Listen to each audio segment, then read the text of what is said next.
Week 6, Navigating Emotional Waves Through the Body. Welcome back to the Barbara Schnarr podcast, and welcome to Week 6 of our Somatic Healing Journey. I'm Barbara Schnarr, and I'm glad you're here. Every week we come together to grow and glow, learning to live more fully, more consciously as we glow from the inside out.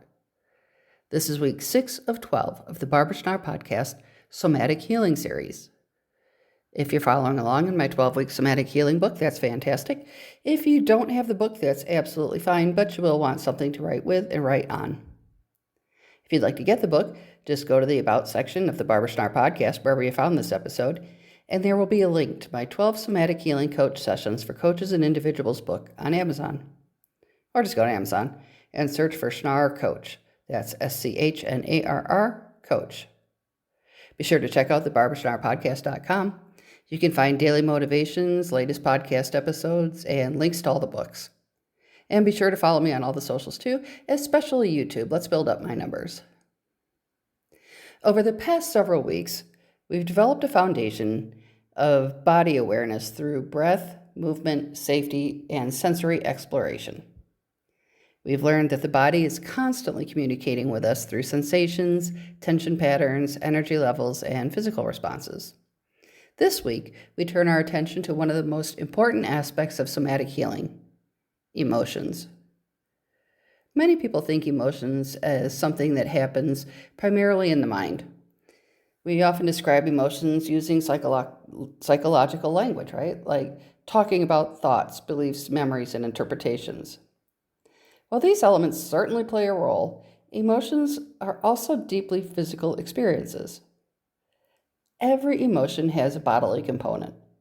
Long before we consciously identify what we're feeling, our bodies have already often begun responding.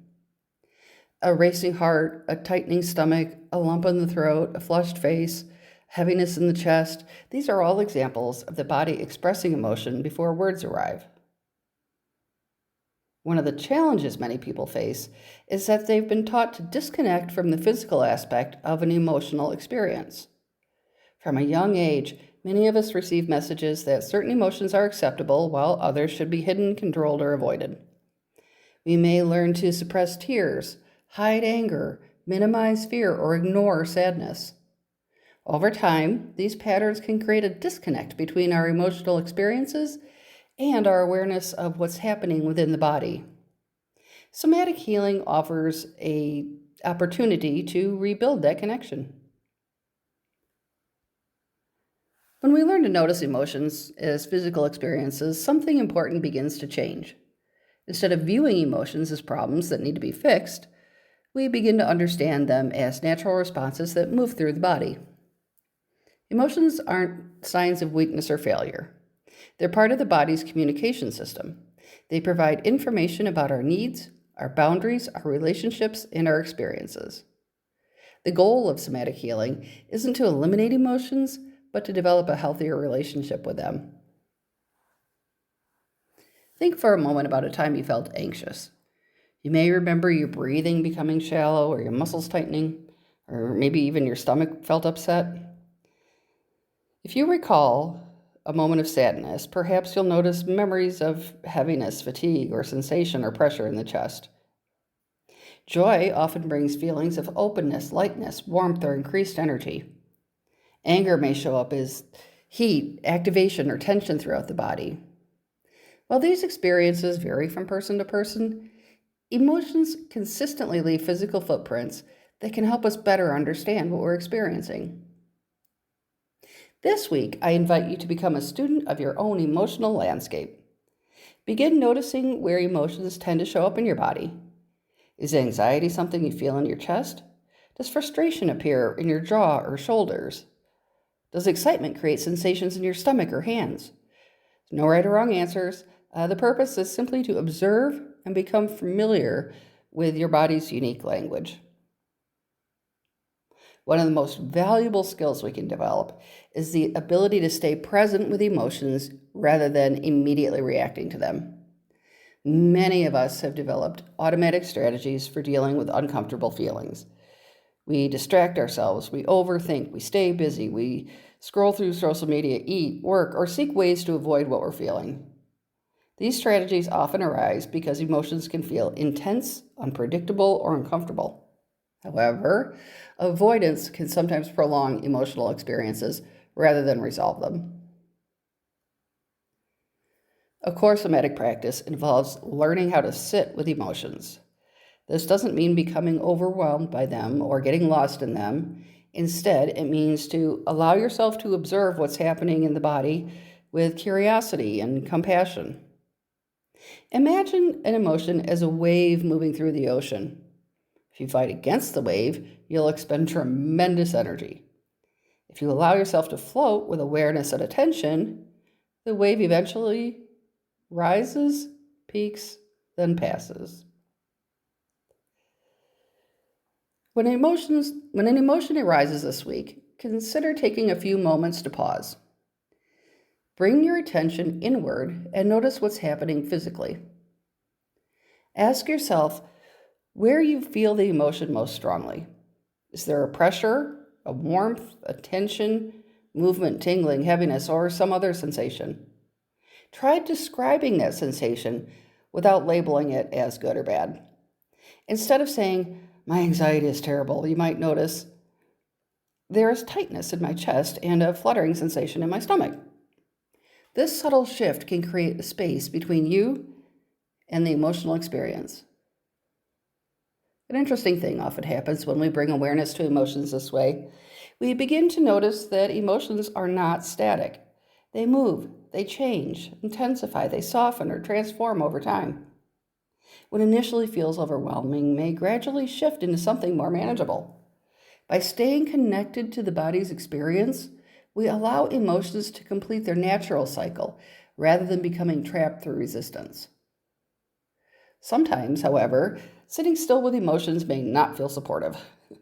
Certain emotions generate significant energy in the body, and movement can become an important part of processing that energy.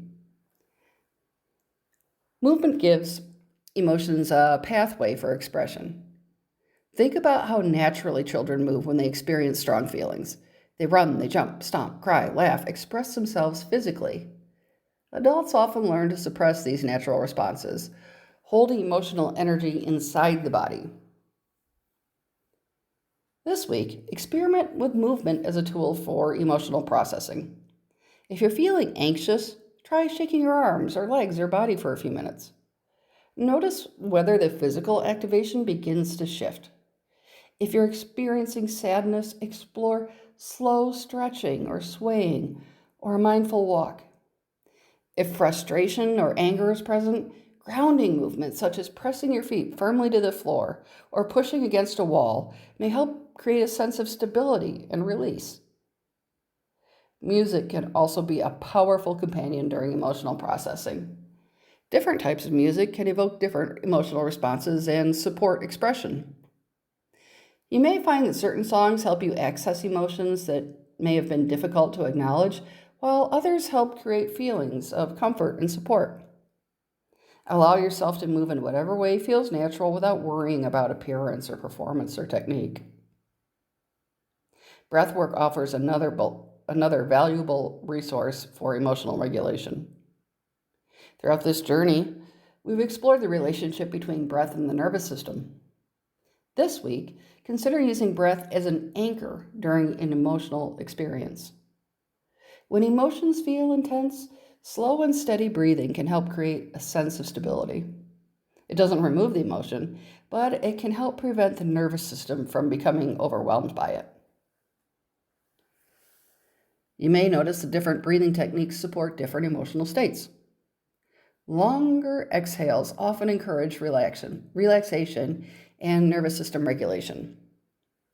Equal breathing can promote balance and focus. More expressive breathing practices can help release frustration, tension, or emotional buildup. The key isn't finding the perfect technique, but developing a sense of trust in your breath as a reliable companion during emotional experiences. And journaling can also play an important role this week. Writing creates an opportunity to give voice to what the body is experiencing.